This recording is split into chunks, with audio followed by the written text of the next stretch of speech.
Hello, my name is Jason. This is my Module 4 Excel report and building models. Okay, so let's go ahead and dive right in.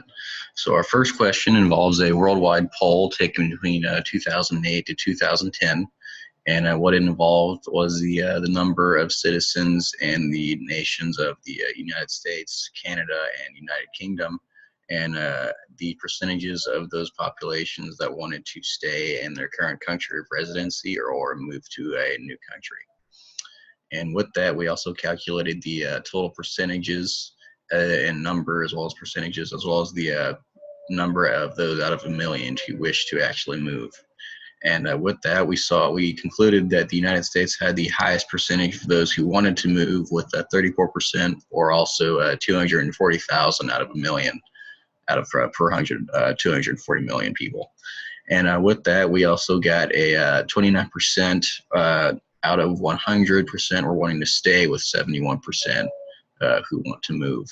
And with that, we also included two charts, one of which is a pie graph, which shows the relationship between the number of citizens that want to stay and those that want to move.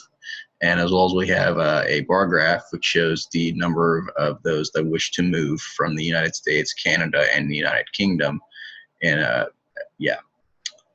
So let's go ahead and move on to number 2.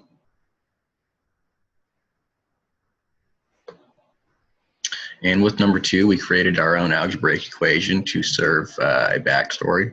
So my backstory is the cost of hiring a power washer per dollars per square foot. And with that, we applied this formula, this algebraic formula right here, which is 3 divided by 4 times S plus 550, or $5.50, because that is the cost per square foot power wash. And with that, we outfitted a table putting the square foot as the X, all going all the way up to about 23 square feet. And we put the cost as the Y value, starting at $5.50 per square foot. And with that, we also included 2 graphs, one of which is a bar graph, just to show the rise in cost per square foot. And you can easily see like the linear increase in cost as square foot increases. And with that, we concluded that to power wash about 23 square feet would conclude in about $22.75. And our second graph it's really just serves as a clear representation of the linear growth of the cost, the more space that you hire to be power washed. So from that, let's go ahead and move on to number 3.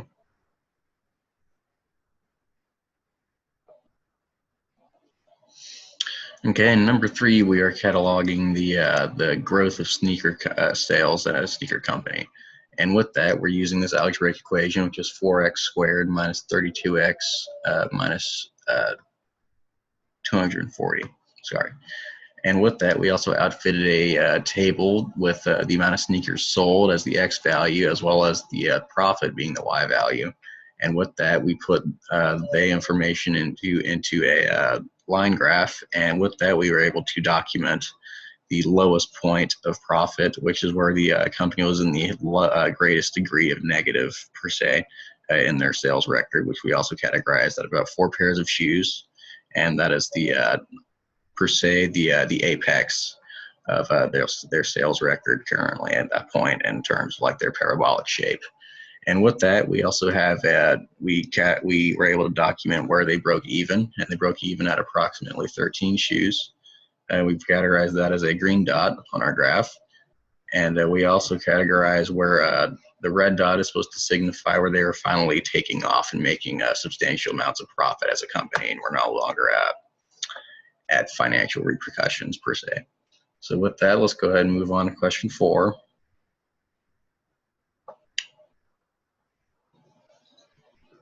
And with question 4, we were calculating the trajectory of a baseball, as well as using a graph to depict its parabolic shape. And with that, we use the algebraic equation as 16t squared plus 131t plus 7. And with that, we put the according information into a table, marking the X value as the height of the baseball in feet, as well as the Y value being the time in seconds that the baseball is in the air. And we calculated the time spent before the ball left the pitcher's hand, as well as the the time frame between the ball being in the air as well as when the ball finally touched back with the ground. And with that, we were able to categorize our initial liftoff, per se, of the baseball at approximately 7 seconds in, or 1 second and or 1 foot and 122 seconds in, per se. And with that, we also categorized the apex of the parabolic structure of the baseball's trajectory being approximately at 4 feet, or 275 seconds into the pitch. And with that, we also categorized the final end point of the baseball as well as the duration that was in the air. And baseball made contact with the ground once again sometime between 8 and 9 seconds, or 8 and 9 feet. Otherwise, between 31 and negative 110 seconds. And with that, let's go ahead and move on to number 5.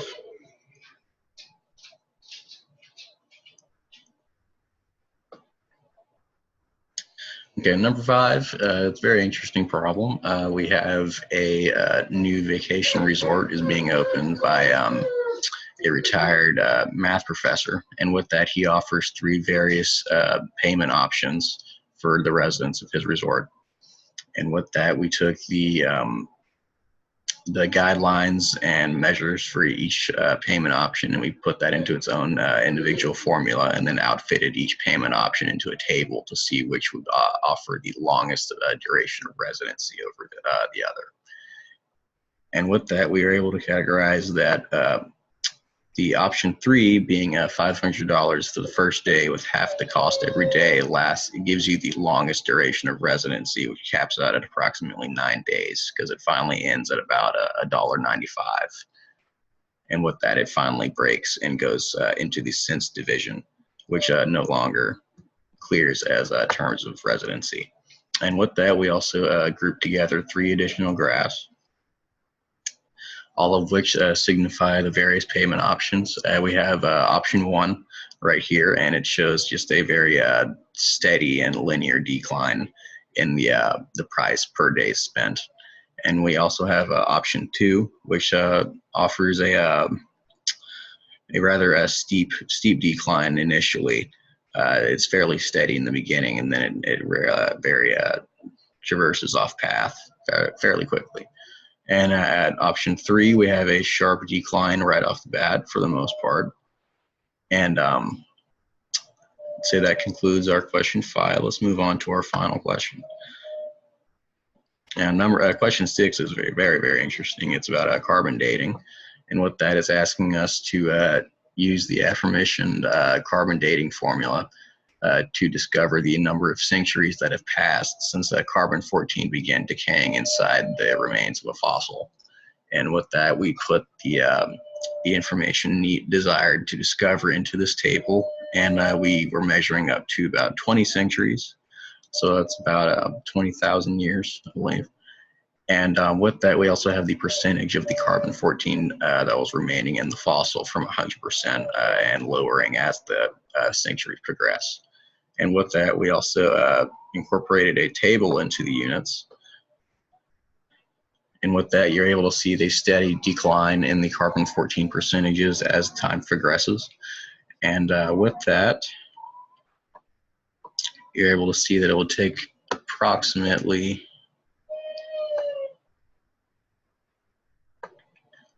upwards of maybe a millennia to completely deplete its carbon-14 percentage. So with that, that concludes the duration of my Module 4 Excel report, and thank you for watching.